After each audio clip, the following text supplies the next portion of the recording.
स्वागत है आप सभी का। इससे बाहर कुछ भी नहीं। कक्षा 10 का ये पहला चैप्टर है भूगोल का, और एनसीईआरटी जिसके बेसिस पे सब बुक बनाया जाता है उसका लाइन बाय लाइन हम लोग देखने वाले हैं, पूरे अच्छे तरीके से आप समझने वाले हैं।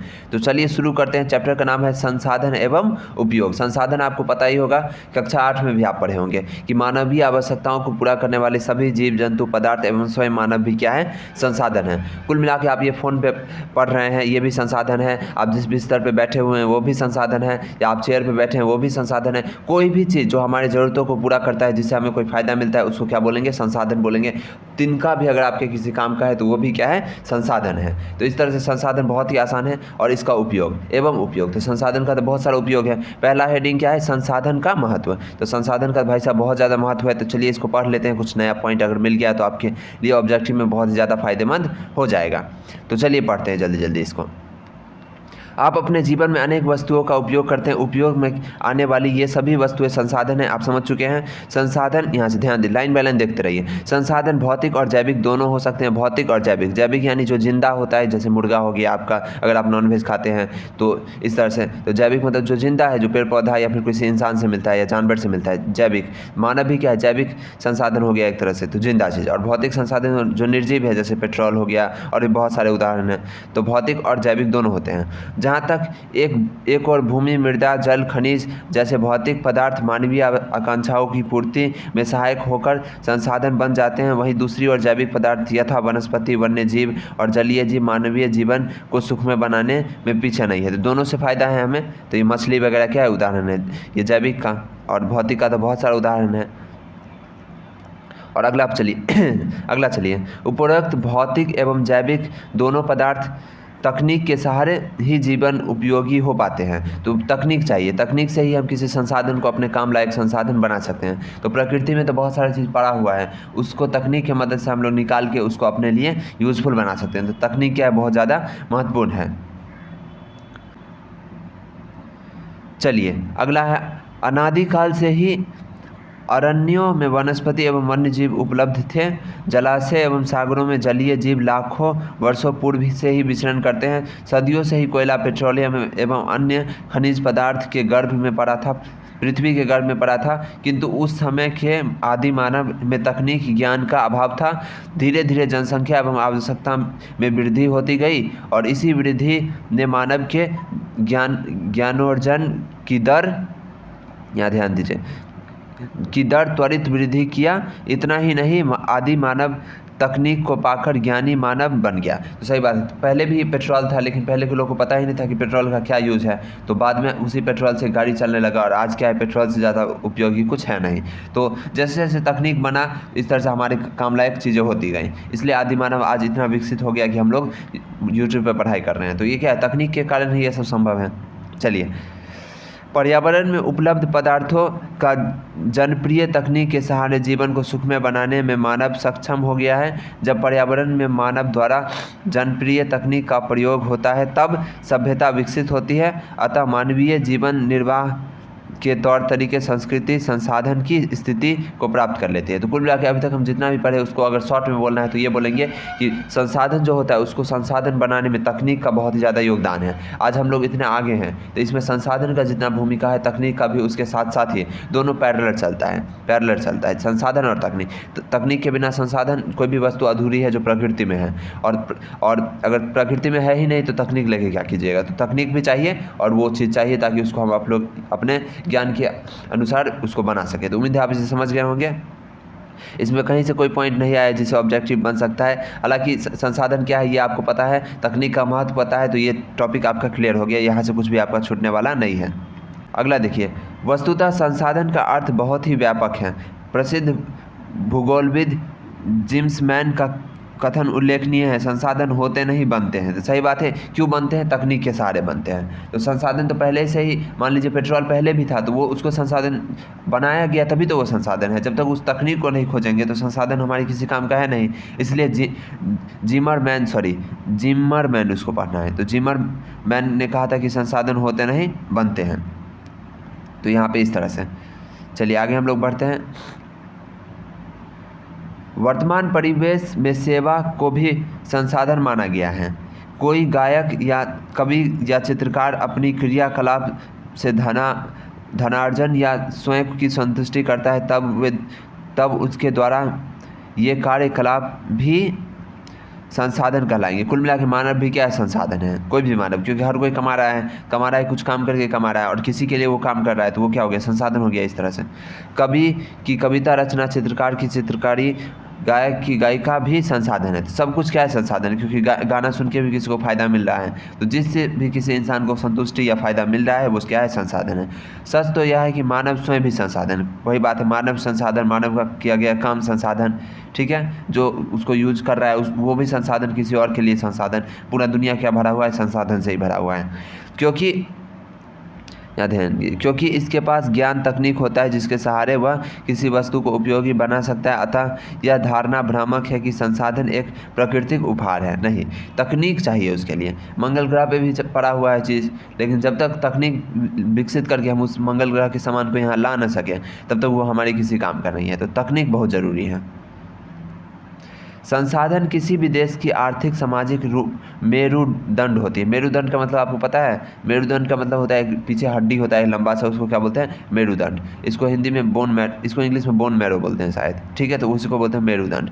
तो संसाधन किसी भी देश का क्या है? मेरुदंड है। तो ऑब्जेक्टिव में पूछ सकता है संसाधन किसी देश का मेरुदंड है, तो मेरुदंड करने का मतलब जो मेरुदंड जैसे शरीर में उपयोगी है वैसे ही संसाधन देश के लिए उपयोगी है। तो ऑब्जेक्टिव में इस तरह से आ गया। तो ऑप्शन देखिए, जो ऑप्शन सबसे ज़्यादा पॉजिटिव है उसी पे मारिए। जैसे आपसे पूछ लिया कभी जो संसाधन क्या है, 4 ऑप्शन दे दिया, तो 3 चीज को छांटिए और एक जो सबसे ज्यादा जरूरी चीज रहे, जैसे मेरुदंड हो गया, इस तरह से हृदय हो गया, इस तरह का जो ऑप्शन होता है वही ज्यादातर केस में आंसर होता है इकोनॉमिक्स के सब्जेक्ट के क्वेश्चन में, ठीक है। चलिए आगे। संसाधन विभिन्न राष्ट्रीय दौर में पिछड़ जाता है। राष्ट्र अंतर्राष्ट्रीय दौर में पिछड़ जाता है। इसका मतलब यह नहीं है कि प्राकृतिक संसाधन में संपन्न राष्ट्र ही विकसित करते हैं। जापान एक ऐसा देश है जो प्राकृतिक संसाधन में अत्यंत विपन्न है, किंतु इसके मानव संसाधन तकनीक दृष्टि से इतने सबल है कि यह देश उपलब्ध सभी पदार्थों का विवेकपूर्ण उपयोग करके विकसित देशों के श्रेणी में खड़ा है। तो कहने का मतलब जापान में प्रकृति में बहुत सारा चीज़ नहीं है, लेकिन फिर भी वहाँ के लोग के पास इतना ज़्यादा तकनीक है कि ऐसा ऐसा रोबोट बना के रखा है जिसका कोई हद नहीं है। तो जापान क्या है? बहुत ही ज़्यादा विकसित है। जापान के लोग बहुत ही ज़्यादा मॉडर्न है। वहाँ के तकनीक ऐसा है कि कभी आप जापान के बारे में देखिएगा यूट्यूब पे या पढ़िएगा तो आप आश्चर्यचकित हो जाएगा। वहाँ बहुत सारे रोबोट, आम बात है वहाँ रोबोट का दिखना। जापान क्या है? बहुत ज़्यादा विकसित है। अतः किसी देश के विकास में भौतिक एवं जैविक संसाधनों के साथ साथ मानव संसाधन की भी भूमिका होती है, क्योंकि मानव संसाधन ही क्या करता है? तकनीक को विकसित करता है। विभिन्न संसाधन के मध्य मानव नियंत्रक की स्थिति में रहता है, जो पर्यावरण में उपलब्ध पदार्थों, प्रौद्योगिकी एवं संस्थाओं के बीच अंतर संबंध स्थापित करता है, जिससे पर्यावरण के पदार्थ उपयोगी बन जाते हैं। चित्र 1.1 से समझा जा सकता है। कुल मिला के 3 बात पे जोड़ दिया गया है यहाँ पे, संसाधन पे, मानव पे और तकनीक पे। मानव और तकनीक दोनों मिलता जुलता है। संसाधन प्रकृति में रहता है जिसको इसकी मदद से यूटिलाइज किया जाता है। तो वही बात इतना अभी तक हम लोग जो पढ़े हैं उसमें यही बात बताया गया है। संसाधन का वर्गीकरण, तो संसाधन का वर्गीकरण कई आधार पर किया गया है। तो संसाधन के वर्गीकरण के निम्नलिखित आधार हैं। पहला, उत्पत्ति के आधार पर जैव और अजैव। जैव मतलब जिंदा, अजैव मतलब मरा हुआ। तो अजैव में आ गया जितना भी प्राकृतिक चीज़ है जिसमें जान नहीं है, और जैव जिसमें जान है। तो जैव का बहुत सारा उदाहरण हो सकता है, मछली, कोई भी जीवित प्राणी, वनस्पति, इस तरह से। और अजैव में पेट्रोल, हीरा, सोना, इस तरह से अजैव हो गया ये, ठीक है। उपयोगिता के आधार पर नवीकरणीय और अनवीकरणीय। नवीकरणीय ऐसा संसाधन होता है जो कि हमेशा नया होते रहता है, मतलब जो कभी ख़त्म नहीं होगा। जैसे सनलाइट हो गया, सौर ऊर्जा जिसको बोल सकते हैं, वो क्या है? नवीकरणीय है, बार बार नया होते जाएगा, ये कभी ख़त्म नहीं हो सकता है। और अनवीकरणीय जो नया नहीं होगा, यानी पेट्रोलियम, एक बार पेट्रोल जल गया तो दोबारा नहीं आएगा, इसको बोलेंगे अनवीकरणीय संसाधन।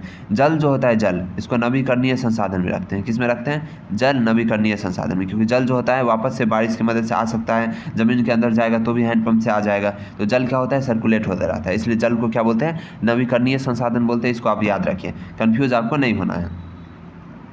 और अनवीकरणीय संसाधन तो बहुत सारे इसके उदाहरण हैं। स्वामित्व के आधार पर व्यक्तिगत, सामुदायिक और राष्ट्रीय और अंतर्राष्ट्रीय। तो कुछ होता है राष्ट्रीय संपत्ति, ठीक है, कुछ अंतर्राष्ट्रीय, कुछ सामुदायिक और कुछ व्यक्तिगत। ये फ़ोन आपका व्यक्तिगत संपत्ति है।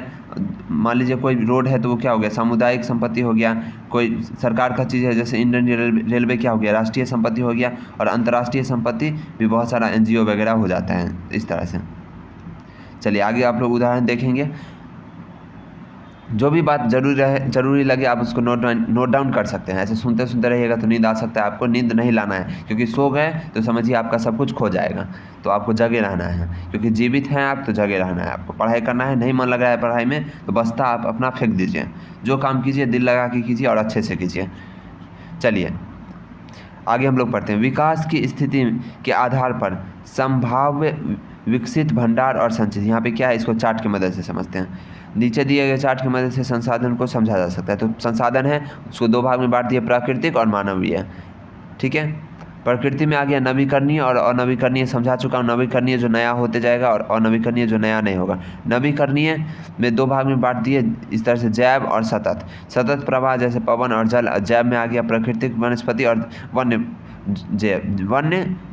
यहाँ पे थोड़ा जीव। ठीक है, क्योंकि जिंदा होता है वन्य जीव भी और प्राकृतिक वनस्पति भी। तो यहाँ पे एकदम बांट दिया गया है इसको। और इस तरह से मानवीय में क्या हो जाएगा, संरचनाएं एवं संस्थाएं, और दूसरा मात्रा एवं गुणवत्ता। तो इस तरह से संरचनाएं, और यहाँ पे इसका दो भाग ऐसे ही खत्म हो गया। ठीक है, इसके अंदर कोई भी क्लासिफिकेशन नहीं है। और नवीकरणीय संसाधन में ये आ जाता है पुनः चक्रीय, जैसे धातु इसको गला गला के वापस बना सकते हैं, और अचक्रीय जैसे जीवाश्म ईंधन। इस तरह से आप इसको थोड़ा 2-4 बार देख लीजिएगा। ऑब्जेक्टिव आया तो आप इजीली मार दीजिएगा। पूछेगा कौन सा जैव है कौन सा क्या है, तो आप ऑप्शन छांट के भी आसानी से बता सकते हैं। ठीक है, एक बार समझ लीजिए कॉन्सेप्ट को। ये चार्ट आपको रटने का जरूरत नहीं कि ऐसा डायग्राम आपको ऐसा डायग्राम आपको बनाने को एग्जाम में नहीं मिलेगा। साइंस तो है नहीं, सामाजिक विज्ञान में ऐसा क्वेश्चन आता नहीं है कि आपको ये चार्ट बनाना होगा। तो मन में समझ लिए कि किस कैटेगरी में क्या आता है, बात खत्म है। ऑब्जेक्टिव आप बना दीजिएगा। हमेशा आपको क्या करना है, स्मार्ट स्टडी करना है। कोई एक चीज़ है जिसको पढ़ने और सीखने में आपको 2 घंटा लग रहा है, तो उसी 2 घंटे में आप बहुत सारी चीज़ सीख सकते हैं, और ये इस चीज़ से ज़्यादा क्वेश्चन आने का चांस है। तो यही फ़ायदेमंद है, इसको क्यों आप कीजिएगा। वैसे भी एग्जाम में क्या होता है, बहुत सारी चीज़ छोड़ सकते हैं आप, छाटने का आपको अच्छा खासा चांस मिलता है। तो इसकी प्रोबेबिलिटी बहुत कम है, इसको रटने नहीं लगेगा। डायग्राम बनाने को आपको एग्जाम में आज तक कभी ना दिया है ना आगे देगा। चलिए आगे पढ़ लेते हैं। संसाधन के प्रकार, तो संसाधन के यहाँ पे जैव अजैव को पढ़ लीजिएगा, मैं आपको समझा चुका हूँ। अगला है नवीकरणीय और नवीकरणीय, ये भी समझा चुका हूँ, पढ़ लीजिएगा एक बार। 2-4 उदाहरण बस याद रख लीजिएगा, उदाहरण से ही आपके दिमाग में क्लिक हो जाएगा। और व्यक्तिगत संसाधन, चलिए इसको पढ़ते हैं। ऐसे संसाधन किसी, यहाँ देखिए, ऐसे संसाधन किसी खास व्यक्ति के अधिकार क्षेत्र में होता है जिसके बदले वे सरकार को लगान भी चुकाते हैं, जैसे भूखंड, घर व अन्य जायदाद। जैसे लोगों की निजी स्वामित्व होता है, बाग बगीचा, तालाब, कुआं इत्यादि भी ऐसे संसाधन हैं जिस पर व्यक्ति का निजी स्वामित्व होता है, यानी जो आपका सामान है। समझ गए।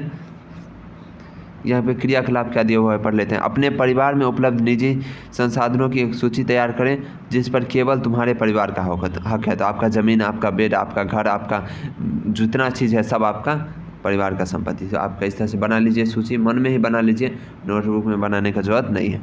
संसाधन, सामुदायिक संसाधन जो समुदाय का हो, जैसे सार्वजनिक पार्क, पिकनिक स्थल, खेल मैदान, मंदिर, मस्जिद, गुरुद्वारा, गिरजाघर इत्यादि के रूप में जो संसाधन। गिरजाघर जहाँ क्रिश्चियन लोग पूजा करते हैं जिसको चर्च बोलते हैं। ठीक है, गुरुद्वारा जहाँ पे सिख लोग, सरदार लोग जो पंजाब में रहते हैं वो लोग जहाँ पूजा करते हैं उसको गुरुद्वारा बोलते हैं। जहाँ मुसलमान लोग पूजा करते हैं, पूजा नहीं करते हैं मतलब जो भी करते हैं वो मस्जिद हो गया। और जहाँ पे हिंदू लोग जो भी करते हैं, सनातनी लोग जो पूजा करते हैं उसको मंदिर बोलते हैं। ठीक है, चलिए आगे। राष्ट्रीय संसाधन जो सरकार का हो, तो कानूनी तौर पर देश या राष्ट्र के अंतर्गत सभी उपलब्ध संसाधन को राष्ट्रीय है। देश के सरकार को वैधानिक हक है कि वे व्यक्तिगत संसाधनों का अधिग्रहण आम जनता के हित में कर सकती है। सही बात है। जैसे आपके घर के सामने मान लीजिए पेट्रोल का निकल गया बहुत बड़ा कुआं, तो सरकार उसको जब्त करके अपने अंदर ले लेगी। तो ये सरकार के पास अधिकार होता है। ठीक है, यहाँ पे बहुत बढ़िया बात यहाँ पे लिखा गया है। क्या आप जानते हैं, किसी भी राजनीतिक सीमा के अंतर्गत भूमि, खनिज पदार्थ, जल संसाधन, वन्य जीव एवं समुद्री जीव 200 किलोमीटर महासागरीय क्षेत्र तक राष्ट्रीय संसाधन होता है इस तरह से। और ज़मीन के अंदर भी आप गड्ढा खोदिएगा तो 1 किलोमीटर तय किया गया है, उसके अंदर जितना भी आपको मिलेगा वो आपका नहीं है बल्कि सरकार का है। मतलब आप ज़मीन खरीद लिए तो इसका मतलब ये नहीं कि इस ज़मीन के अंदर जितना चीज़ है सब आपका है, ऐसा नहीं है। कुछ किलोमीटर का दायरा दिया गया है, उस बीच अगर आपका उसमें मिला तो ये आपका है, उससे नीचे अगर मिला तो वो सरकार का है। ये भी रूल है। अब वो किलोमीटर कितना होता है मुझे एग्जैक्ट अभी याद नहीं है, और ये एक फैक्ट वाला बात है इसलिए मैं आपको बता दिया। चलिए यहाँ पे क्या आप जानते हैं कि देश के की तट रेखा से 200 किलोमीटर की दूरी तक का क्षेत्र अपवर्जक आर्थिक क्षेत्र के नाम से जाना जाता है। इसको आप याद रख लीजिए कि अपवर्जक आर्थिक क्षेत्र ऑब्जेक्टिव में आ सकता है, लेकिन उम्मीद बहुत ज़्यादा कम है, इतना हार्ड नहीं आता है। चलिए, अंतर्राष्ट्रीय संसाधन क्या होता है इसको समझ लेते हैं।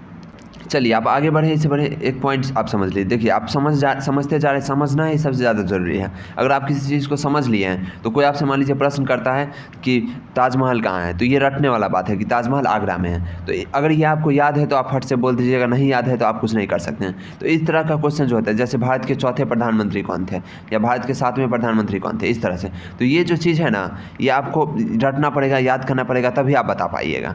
एक चीज़ ये है। तो इस तरह का प्रश्न या तो आपको आता है, नहीं आता, इसमें ज़्यादा सोचने का ज़रूरत नहीं है। और कुछ चीज़ होता है जिसको आप जानते हैं लेकिन उसको समझाना थोड़ा मुश्किल होता है। तो इस तरह का प्रश्न जब भी आए तो 2 मिनट का पॉज लीजिए, 2 मिनट सोचिए और उसको सुंदर ढंग से सजा के आप किसी को बता दीजिए या फिर लिख दीजिए। तो ध्यान दीजिए, कभी भी जो क्वेश्चन आंसर होता है वो पूर्ण रूप से आपके विवेक पर निर्भर करता है। अगर आपके अंदर बुद्धि है, आप सोच सकते हैं, तो 2 मिनट का सोचिए, उसके बाद अच्छे ढंग से उसको प्रस्तुत कर दीजिए। तो पढ़ाई आपको 2 तरीके से करना है।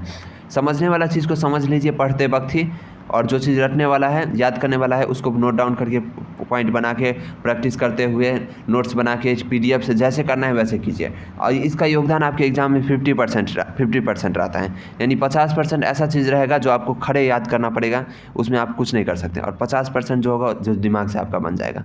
ऑब्जेक्टिव भी बहुत सारा दिमाग से बढ़ जाएगा, इसको आप 50 की जगह 70 भी कर सकते हैं।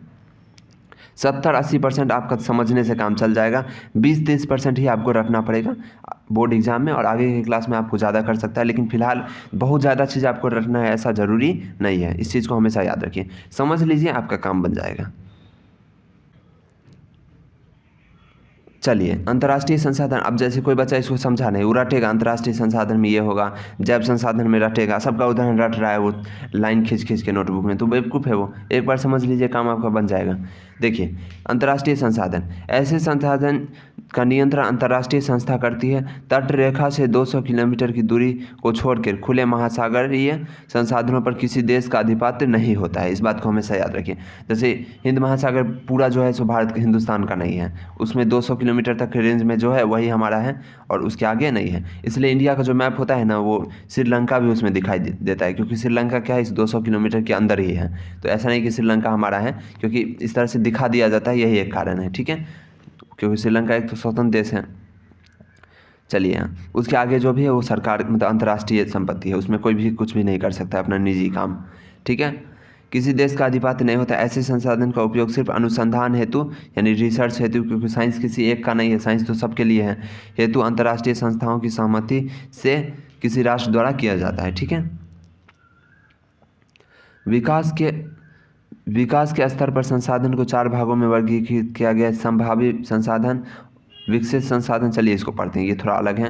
संभावी संसाधन, ऐसे संसाधन जो किसी क्षेत्र विशेष में मौजूद होता है, जिसे उपयोग में लाए जाने की संभावना रहती है, इसका उपयोग अभी तक नहीं किया गया है। जैसे हिमालय क्षेत्र का खनिज, जिसका उत्खनन अधिक गहराई होने के कारण दुर्गम एवं महंगा है। इसी प्रकार राजस्थान एवं गुजरात क्षेत्र में पवन और सौर ऊर्जा की असीम संभावनाएं हैं, परंतु अभी तक इसका सही रूप में विकास नहीं हो पाया। कुल मिला के संभावी संसाधन, ऐसा संसाधन जो संभावना है जिसकी फ्यूचर में होने का। जैसे ज़मीन के अंदर बहुत सारा सोना खनिज है, लेकिन इतना ज़्यादा टेम्परेचर होता है ज़मीन के ज़्यादा अंदर, जहाँ गला हुआ रहता है, वहाँ इंसान का जाना या किसी लोहे के मशीन को अंदर डालना बहुत ज़्यादा मुश्किल है। वो क्या जाएगा, गल जाएगा। वहाँ बहुत ज़्यादा महंगा हो जाता है वो, इसलिए वो क्या है, संभावी संसाधन है। मंगल ग्रह पर जो भी चीज़ है वो क्या है, संभावी संसाधन है। ठीक है, समझ चुके हैं आप। जल्दी बोलना रहता है, ये काफ़ी ज़्यादा कभी कभी जीभ के लिए मुश्किल हो जाता है। तो उम्मीद है आप इसे समझ गए होंगे। वीडियो को लाइक कीजिए, इससे आपका अंगूठा छोटा नहीं होगा। वीडियो को लाइक कीजिए, चैनल को सब्सक्राइब कीजिए। चलिए आगे हम लोग बढ़ते हैं और यहाँ पे विकसित संसाधन को समझते हैं। संभावी संसाधन यानी ऐसा संसाधन जो अभी तकनीक के वजह से अभी संभव नहीं है, आगे उसका संभावना है। जिस दिन तकनीक आएगा उस दिन क्या हो जाएगा, उसको हम लोग निकाल के अपना उपभोग कर सकेंगे। विकसित संसाधन, ऐसे संसाधन जिसका सर्वेक्षणोपरांत उपयोग हेतु मात्रा एवं गुणवत्ता का निर्धारण हो चुका है। पूर्व से भी यह बताया जा चुका है कि संसाधन का विकास तकनीक एवं इसकी संभावना पर निर्भर करती है। कुल मिला के इसका उल्टा, जो संभावित संसाधन नहीं है उसको क्या बोलेंगे, विकसित संसाधन, जैसे अभी ऑलरेडी जो चीज़ यूज में है। भंडार संसाधन, ऐसे संसाधन पर्यावरण में उपलब्ध होते हैं तथा मानवीय आवश्यकताओं की पूर्ति में सक्षम होती है। उपयोग हेतु उपयुक्त प्रौद्योगिकी के अभाव में इन्हें केवल भंडारित संसाधन के रूप में देखा जाता है। उदाहरण के लिए जल, हाइड्रोजन एवं ऑक्सीजन का यौगिक है जिसमें ऊर्जा की उत्पादन की असीम क्षमता छिपी हुई है, लेकिन उच्च तकनीक के अभाव में ऐसे संसाधनों का उपयोग नहीं कर पा रहे हैं। देखिए जल में क्या है, ऑक्सीजन है और मनुष्य को क्या चाहिए, ऑक्सीजन का जरूरत है बहुत ज़्यादा। इस तरह से भी आप समझ सकते हैं, हाइड्रोजन की मदद से भी समझ सकते हैं। जैसे पानी क्या है, H2O, तो O है ना इसके अंदर, और बहुत सारा ऑक्सीजन का जरूरत होता है कोरोना में भी और ऐसे भी। तो किसी तकनीक से अगर कम खर्च में हम जल से क्या कर लें, ऑक्सीजन निकाल सकें, तो इतना जो समुद्र है सब में से ऑक्सीजन निकालेंगे तो इससे क्या हो जाएगा, ऑक्सीजन का कमी रहेगा ही नहीं। पर्यावरण में उसको ऐसे ही छोड़ देंगे तो बहुत ज़्यादा हमारे हेल्थ के लिए अच्छा हो जाएगा, पूरा ऑक्सीजन आ जाएगा। तो ये कर सकते हैं, लेकिन तकनीक ऐसा है नहीं, जो बहुत ज़्यादा मुश्किल है, क्योंकि पानी का कोई कमी नहीं है। 71% क्या है, पानी ही पानी है। बाकी ग्रह पे भी जीवन की संभावना है, लेकिन दिक्कत क्या है, तकनीक ही नहीं है जिससे हम लोग उसके पर्यावरण को हमारे अनुकूल बना सकें। और इलॉन मस्क यही कर रहे हैं, मंगल ग्रह को क्या कर रहे हैं, तकनीक की मदद से वहाँ पे हर चीज़ लाने का कोशिश कर रहे हैं जो चीज़ वहाँ नहीं है। ठीक है, चलिए आगे। तकनीक कोष संसाधन, संचित कोष संसाधन, वास्तव में ऐसा संसाधन भंडार संसाधन के ही अंश होते हैं जिसके उपलब्ध तकनीक के आधार पर उपयोग में लाया जाता है, जिसका तत्काल उपयोग प्रारंभ नहीं हुआ है। यह भविष्य की पूंजी है। केवल जल भविष्य में जल विद्युत उत्पन्न करने में उपयुक्त हो सकते हैं, वर्तमान में इसका उपयोग अत्यंत ही सीमित है। ऐसे संसाधन वन में, बांध में जल के रूप में संचित रहता है। संचित कोष संसाधन यानी जो संचित है। देखिए अभी आपको सब कुछ याद नहीं करना, आपको किसी को पढ़ाना नहीं है। अगर पढ़ाना होगा अभी तो बुक से ही आप पढ़ा दीजिएगा, तो किताब बंद करके आप सब चीज़ किसी को बताना है ऐसा तो आपके पास कोई ज़रूरत है नहीं। आप समझ लिए हैं चीज़ों को, बस बात खत्म है। ऑब्जेक्टिव आपका नहीं छूटेगा, नहीं गलती होगा, क्वेश्चन आंसर का तो कोई दिक्कत ही नहीं है। कहीं से भी आप बना सकते हैं, उसको याद थोड़ा सा 1-2 बार पढ़ लीजिएगा, खुद से भी बना सकते हैं, PDF से भी कर सकते हैं, कोई दिक्कत नहीं है। अभी आप एक बार गो थ्रू हो रहे हैं, बात खत्म है। बहुत ज़्यादा खोद के नहीं पूछेगा, अच्छा और ऑप्शन रहेगा, कोई निगेटिव मार्किंग नहीं है। आप आसानी से कर सकते हैं, जहाँ दिमाग लगाना है वहाँ लगाइए। फिजिक्स, केमिस्ट्री और मैथ में अच्छा सा नोट्स बनाइए, इसमें कोई ज़रूरत नहीं है आपको ज़्यादा माथापच्ची करने का। आराम से समझते जाइए, हल्का हल्का दिमाग में पिक्चर रहेगा, आप आसानी से कर जाइएगा। यकीन नहीं हो रहा है तो आप क्वेश्चन बैंक निकालिए, आपका काम चलेगा। जहाँ ज़रूरत पड़ेगा याद करने का मैं खुद बताऊंगा। ठीक है, बस अभी आप समझते जाइए, नाम में ही छिपा हुआ है राज। संचित कोष यानी संचित है कोष, इस तरह से।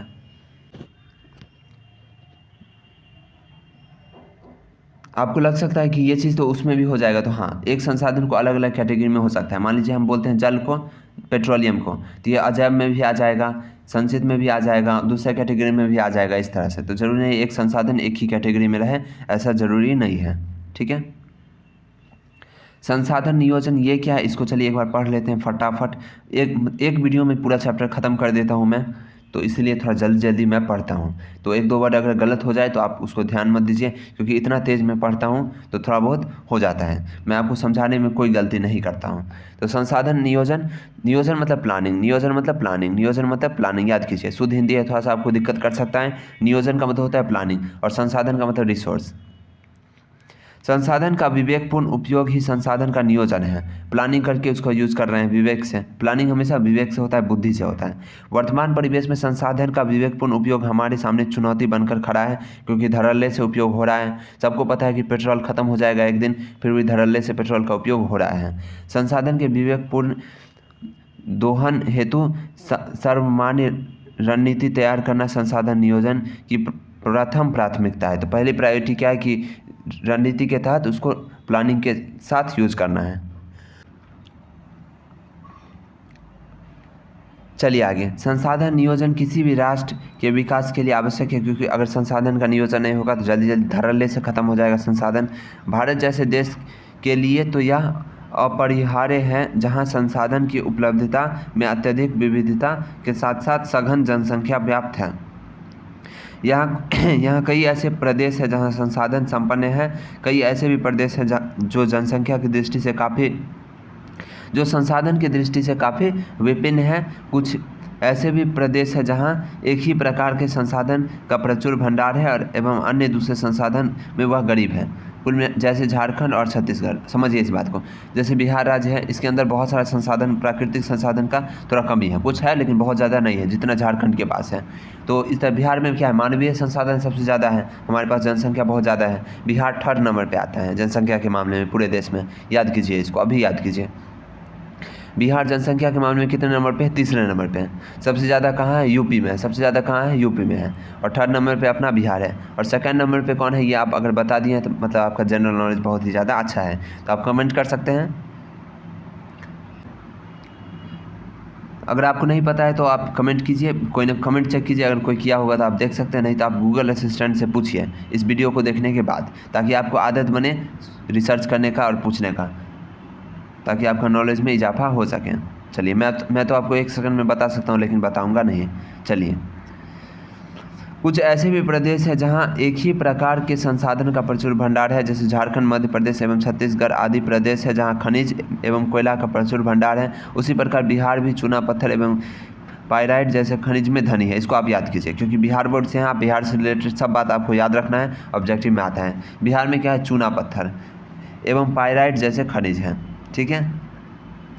अरुणाचल प्रदेश में जल संसाधन प्रचुर मात्रा में उपलब्ध है, लेकिन राजस्थान में नहीं है, परंतु कतिपय कारणों से उसका विकास नहीं हो पाया है। राजस्थान में सौर ऊर्जा के साथ साथ पवन ऊर्जा भी प्रचुरता है और जल ऊर्जा राजस्थान में नहीं है। तो किसी के पास कुछ है, कुछ नहीं है, परंतु यह राज्य जल संसाधन की दृष्टि से अति निर्धन है। राजस्थान का बात किया गया है, और देश में भी ये होता है। जैसे आप जितना भी एशियन कंट्री है, जो मुस्लिम कंट्री है, जैसे हो गया कुवैत, कतर, सऊदी अरब, ये लोग के पास क्या है, पेट्रोलियम बहुत ही ज़्यादा है, ठीक है। मतलब किसी के पास कुछ संसाधन है तो कुछ नहीं है। एक ऐसा प्रदेश नहीं हो सकता जिसके अंदर सब संसाधन हो। तो बिहार के पास कौन सा है संसाधन है, आप बताइए जल्दी से। बहुत बढ़िया, बिहार के पास क्या है, एकदम याद रखना है आपको। तो चूना पत्थर सबसे पहले याद कीजिए और पाइराइट दूसरे नंबर पे। यहाँ देखिए, चूना पत्थर और पाइराइट, लिख लीजिए इसको। चलिए आगे। और ये संसाधन कैसे है, जो एक दिन ख़त्म हो जाएंगे, ठीक है। चलिए आगे। भारत कहाँ पे हम लोग थे, परंतु यह राज्य जल संसाधन की दृष्टि से निर्धन है। भारत के अंतर्गत लद्दाख जैसे भी क्षेत्र हैं जो शीत मरुस्थल के रूप में अन्य भागों में से अलग थलग हो गया। देखिए, एक नया टर्म है शीत मरुस्थल। मरुस्थल 2 प्रकार का होता है, एक जो जिसको आप समझते हैं जो राजस्थान में है, और एक शीत मरुस्थल जो एकदम ठंडा होता है जैसे लद्दाख वगैरह में। चलिए, लेकिन यह प्रदेश सांस्कृतिक विरासत का धनी है, और सांस्कृतिक विरासत जो होता है ये भी एक तरह का संसाधन है, क्योंकि इसको देखने के लिए अलग अलग लोग जाते हैं टूरिस्ट बन के उस देश को घूमने, वहाँ देखने। तो इससे भी क्या होता है, वहाँ के लोगों की कमाई होती है। तो अगर आपके अंदर कल्चरली आप रिच हैं तो वहाँ लोग आएंगे घूमने के लिए, आपके कल्चर को देखने के लिए। जिससे आप अगर दुकान चलाते हैं तो वहाँ पर आप होटल अगर आपका है तो वहाँ रेंट लगा सकते हैं, वहाँ लोग रहेंगे, आपके यहाँ खरीदेंगे, शॉपिंग करेंगे, वस्तु खरीद के खाएंगे। तो इस तरह से क्या होगा, वहाँ आपका सामान बिकेगा और आप क्या होइएगा, अमीर होइएगा, रोज़गार मिलेगा। तो अगर आप किसी के पास कल्चर है अच्छा तो उससे भी क्या होता है, उसको कमाई होती है। तो ये भी क्या है, संसाधन है। भारत में संसाधन नियोजन, और इसको चलिए अच्छे से पढ़ते हैं।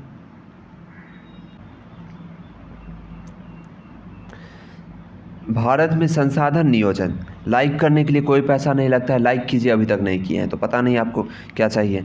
लाइक कीजिए जल्दी से, वीडियो को लाइक नहीं करते हैं जिस वजह से वीडियो ज़्यादा ऊपर नहीं जा पा रहा है। लाइक कीजिए वरना मैं वीडियो नहीं डालूंगा। चलिए आगे हम लोग पढ़ते हैं। भारत में संसाधन नियोजन। संसाधन नियोजन एक जटिल प्रक्रिया है। ये क्या है, जटिल प्रक्रिया है क्योंकि प्लानिंग कर रहे हैं। प्लानिंग हमेशा एक जटिल होता है। इसके लिए आवश्यक क्रियाकलापों की आवश्यकता होगी।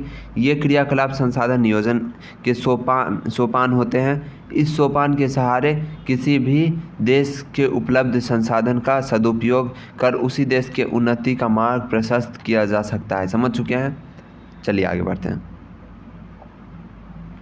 संसाधन नियोजन के सोपान यानी सीढ़ी, सोपान यानी सीढ़ी, स्टेप जो होता है, पहला स्टेप ये, दूसरा स्टेप ये, तीसरा स्टेप ये, चौथा स्टेप ये, तो 4 सोपान हो गया ये, ठीक है, इस तरह से। चलिए, संसाधन नियोजन के सोपान को निम्न रूप से बांटकर अध्ययन किया जा सकता है। पहला, देश के विभिन्न प्रदेशों में संसाधनों की पहचान कराने के लिए सर्वेक्षण करना, सर्वेक्षणापरांत मानचित्र तैयार करना एवं संसाधनों का गुणात्मक एवं मात्रात्मक आधार पर मापन या आकलन करना। संसाधन विकास योजनाओं के मूर्त रूप देने के लिए उपयुक्त प्रौद्योगिकी कौशल एवं संस्थागत नियोजन की रूपरेखा तैयार करना। ये सब पॉइंट है, आप इसको गो थ्रू कर लीजिए, बहुत ही ज़रूरी है, उतना भी नहीं है लेकिन थोड़ा एक बार पढ़ लेना ज़रूरी है। राष्ट्रीय विकास योजना एवं संसाधन विकास योजनाओं के मध्य समन्वय स्थापित करना, ये सब क्या है, इस चीज़ को करना ज़रूरी है, ये नियोजन का क्या है, हिस्सा है। चलिए देखते हैं आगे अभी कितना बाकी है। तो बस थोड़ा सा ही है, आप वीडियो में बने रहिए, चैप्टर को ख़त्म करके ही आप जाइए ताकि आपका काम बन जाए। उसके बाद आप क्वेश्चन बैंक देख सकते हैं कि इस चैप्टर से क्या क्वेश्चन आया है, और एक भी आप यूट्यूब पे ही चला लीजिए कोई भी वीडियो जिसमें इस चैप्टर का ऑब्जेक्टिव पूछा गया है, उसमें देखिए आप ज़्यादातर क्वेश्चन आप खुद बता दीजिएगा। कहाँ थे हम लोग, चलिए ये सब हो चुका है, ये पढ़ चुके हैं। चलिए देखिए यहाँ पे हमारे देश में स्वतंत्रता प्राप्ति कब हुआ था, बताइए। स्वतंत्रता प्राप्ति कब हुआ था, 1947 में, 15 अगस्त 1947।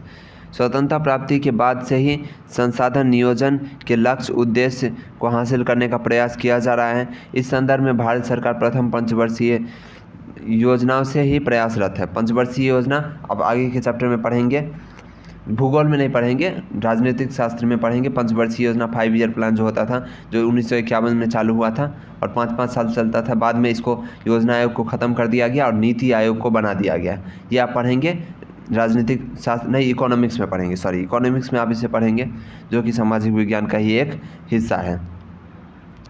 चलिए किसी भी इकाई पर देखिए, जितना भी होता है ना, हिस्ट्री, ज्योग्राफी यानी इतिहास, भूगोल, राजनीतिक शास्त्र और हो गया आपका ये अर्थशास्त्र, ये चारों का क्वेश्चन जो होता है एक ही सब्जेक्ट में आता है, जो 100 नंबर का होता है, जिसमें 20 नंबर क्या होता है, प्रैक्टिकल ही हो जाता है, तो 80 नंबर का हो गया इस तरह से। तो ये काफ़ी स्कोरिंग सब्जेक्ट होता है, क्योंकि इसमें आपको पता आसानी से पता कर सकते हैं कि क्या महत्वपूर्ण है और क्या नहीं महत्वपूर्ण है, और नंबर खटाक से आता है इसमें, बहुत ही बेहतरीन। तो इसको आपको छोड़ना नहीं है। साइंस कठिन होता है, मैथ कठिन होता है, लेकिन सामाजिक विज्ञान इसमें सब आपको समझना है। जैसे दादी आपको कहानी सुनाती थी, वैसे कहानी आपको सुनना है बस। इतिहास में थोड़ा सा याद करना होता है, बाकी इसमें तो एकदम सब सुनते जाइए आप। जो याद करने वाला है उसको मैं बताते ही जाऊँगा। जैसे बिहार में कौन सा खनिज है, तो चूना पत्थर है और पाइराइट। चलिए, संसाधनों का संरक्षण सभ्यता एवं संस्कृति के विकास में संसाधनों की अहम भूमिका है। संसाधन का संरक्षण यानी संसाधन जो है उसको संरक्षित करना है, उसको बर्बाद होने से क्या करना है, बचाना है। इसको आप खुद पढ़ लीजिएगा, इसमें ज्ञान दिया रहेगा कि संसाधन को कैसे बचाना है। ये बताया गया कि बर्बाद नहीं करना है, कुछ भी नर्मदा बचाओ आंदोलन, ठीक है। इसको चलिए देखते हैं। चिपको आंदोलन, ये कई बार प्रश्न पूछा है, ये चिपको आंदोलन, चलिए इसको पढ़ना जरूरी है क्योंकि इसमें से ऑब्जेक्टिव बनता है। चलिए देखिए, सभ्यता संसाधन के संरक्षण, सभ्यता एवं संस्कृति के विकास में संसाधन की अहम भूमिका है, किंतु संसाधन का अविवेकपूर्ण एवं अतिशय उपयोग विभिन्न प्रकार की सामाजिक, आर्थिक, सांस्कृतिक एवं पर्यावरण समस्याओं को जन्म देती है। इन समस्याओं के समाधान हेतु विभिन्न स्तरों पर संरक्षण की आवश्यकता है। संसाधन का नियोजन एवं विवेकपूर्ण उपयोग संसाधन का संरक्षण कहलाता है। समझ चुके, प्लानिंग करना और दिमाग से इस्तेमाल करना है, धड़ल्ले से इस्तेमाल नहीं करना है। प्राचीन काल से ही संसाधन का संरक्षण समाज सुधारक, नेताओं, चिंतकों एवं पर्यावरणविदों के लिए ज्वलंत विषय है। इस संदर्भ में महान दार्शनिक एवं चिंतक महात्मा गांधी के विचार प्रासंगिक है। इसको समझिए। यहाँ पे समाज सुधारक का मतलब होता है जो सोशल रिफॉर्मर होते हैं, जो समाज को सुधारते हैं। जैसे भीमराव अंबेडकर जिन्होंने जाति व्यवस्था को ख़त्म किया, समाज को सुधारा। राजा राम मोहन राय जिन्होंने सती प्रथा को ख़त्म करके समाज को सुधारे। इस तरह से बहुत सारे लोग थे जो समाज को सुधार किए, महात्मा गांधी भी उनमें से एक है। नेता मतलब नेता, चिंतकों यानी जो सोचने वाले हैं, जो सोचते हैं बहुत ज़्यादा, और पर्यावरणविद जो पर्यावरण के लिए काम करते हैं। चिंतक यानी जो अपने लिए नहीं, समाज के लिए ज़्यादा सोचते हैं, उसको चिंतक बोलते हैं। के लिए ज्वलंत मुद्दा यानी ट्रेंडिंग विषय क्या रहा कि पर्यावरण को बचाना है। इस संदर्भ में इसको हटाने दीजिए। महान दार्शनिक चिंतक महात्मा गांधी के विचार प्रासंगिक हैं।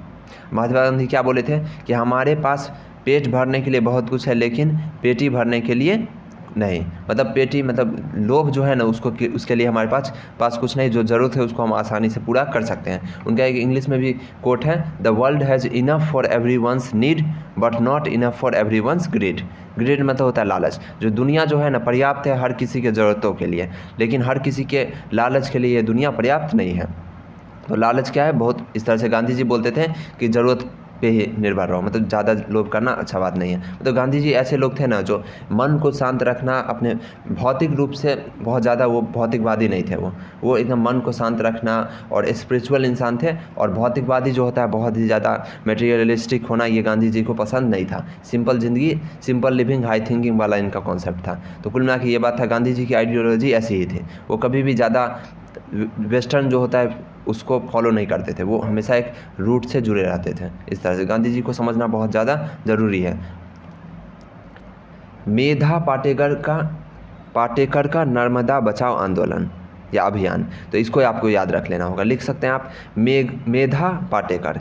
यहाँ पे इससे ज़्यादा क्वेश्चन नहीं आता, ज़्यादा क्वेश्चन आता है सुंदरलाल बहुगुणा का चिपको आंदोलन से। ये बहुत बार आया है एग्जाम में, आप क्वेश्चन बैंक देख लीजिए। और सिर्फ एग्जाम में नहीं, बहुत सारे गवर्नमेंट जॉब के एग्जाम में भी आते रहते हैं। तो सुंदरलाल बहुगुणा का संबंध किससे है? चिपको आंदोलन से। ये बहुत ही ज़्यादा ट्रेंडिंग सब क्वेश्चन है, बहुत पूछता है ये, तो इसको आप जरूर याद रखिए। और इसको भी याद रखिए, मेधा पाटेकर, दोनों याद रखिए।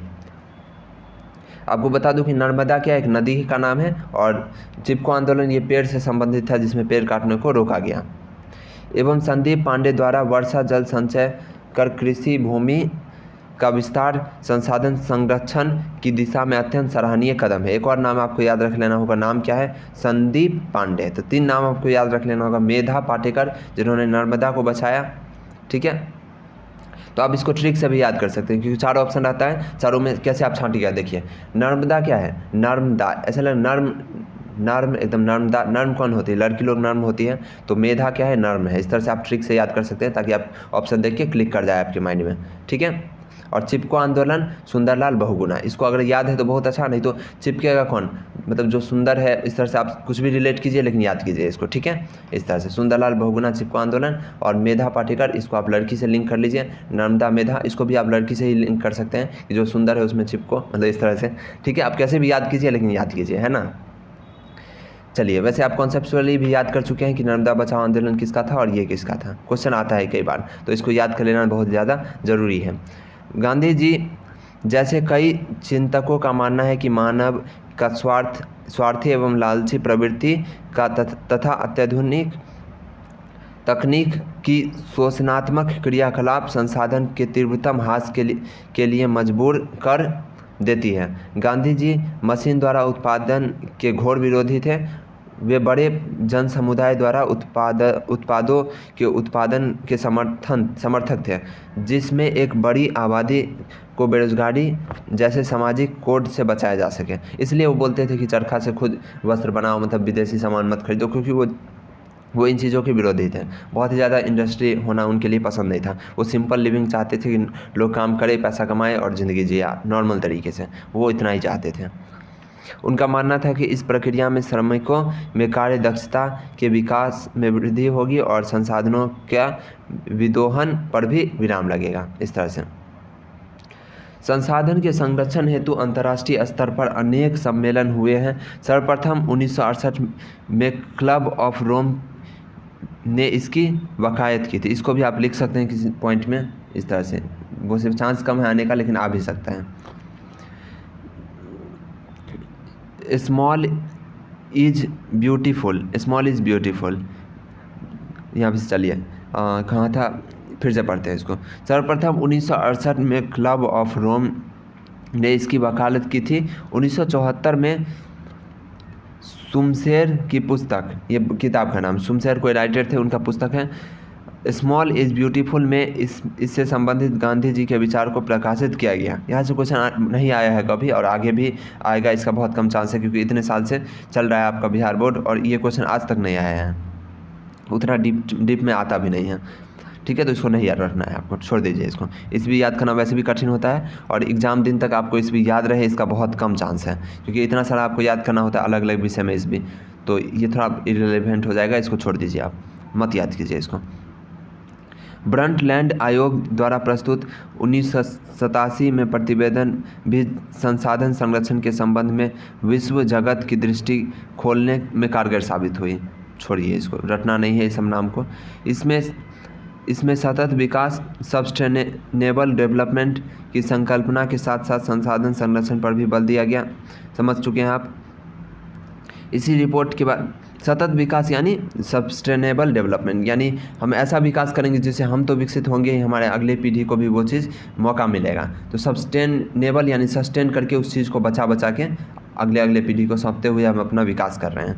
इसको बोलते हैं सस्टेनेबल डेवलपमेंट, जो कि अच्छा माना जाता है। सतत विकास, ग्रेजुअली हम आगे बढ़ेंगे, और ऐसे नहीं कि धड़ल्ले से बढ़ के और ख़त्म कर दिए उस चीज़ को, ऐसा नहीं, ये अच्छा चीज़ होता है। की संकल्पना के साथ साथ संसाधन संरक्षण पर भी बल दिया गया। इस रिपोर्ट के बाद हमारा साझा भविष्य आवर कॉमन फ्यूचर शीर्षक नाम से दस्तावेज प्रकाशित किया गया। रियो डी जेनेरो ब्राज़ील में 1992 में आयोजित पृथ्वी सम्मेलन, हाँ ये याद कीजिए, ये कई बार क्वेश्चन आया है कि पृथ्वी सम्मेलन कब हुआ, तो 1992 में, ये याद कीजिए, कई बार ये आ चुका है, इसको याद रखना ज़रूरी है।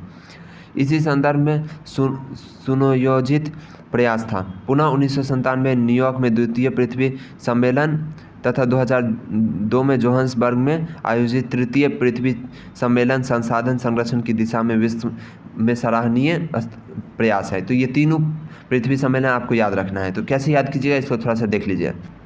सबसे पहला पृथ्वी सम्मेलन 1992 में हुआ और ब्राज़ील में हुआ। कब हुआ?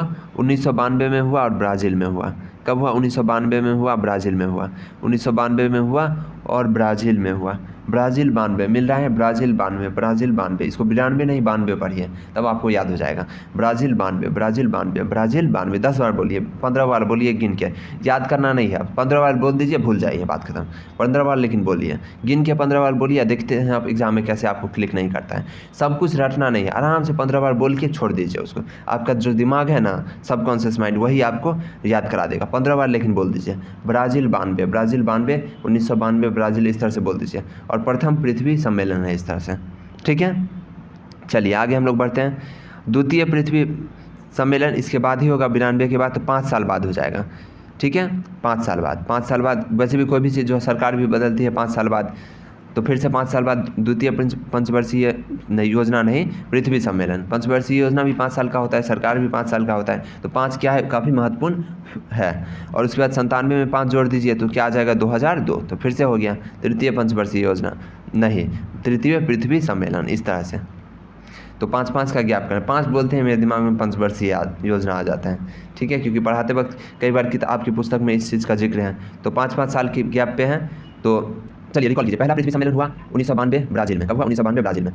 फिर 5 साल जोड़ दीजिए, तो 1992 5 97, 1997 फिर 5 साल जोड़ दीजिए, 2002, ये हो गया फर्स्ट, सेकंड, थर्ड, इस तरह से। और तीनों उम्मीद है आपको याद हो गया, ऑब्जेक्टिव में आप बना लीजिएगा आसानी से। तो पूरा वीडियो देखने का यही फायदा है, आपको टाइम लग सकता है, लेकिन कॉन्सेप्ट और जो भी ऑब्जेक्टिव बनने वाला पॉइंट है मैं आपको याद करवा देता हूँ। इस वीडियो हमारे चैनल पर जो भी आप पढ़ाई कीजिएगा ना, आपको याद करवाने की जिम्मेदारी मेरा, याद करवा देता हूँ मैं आपको।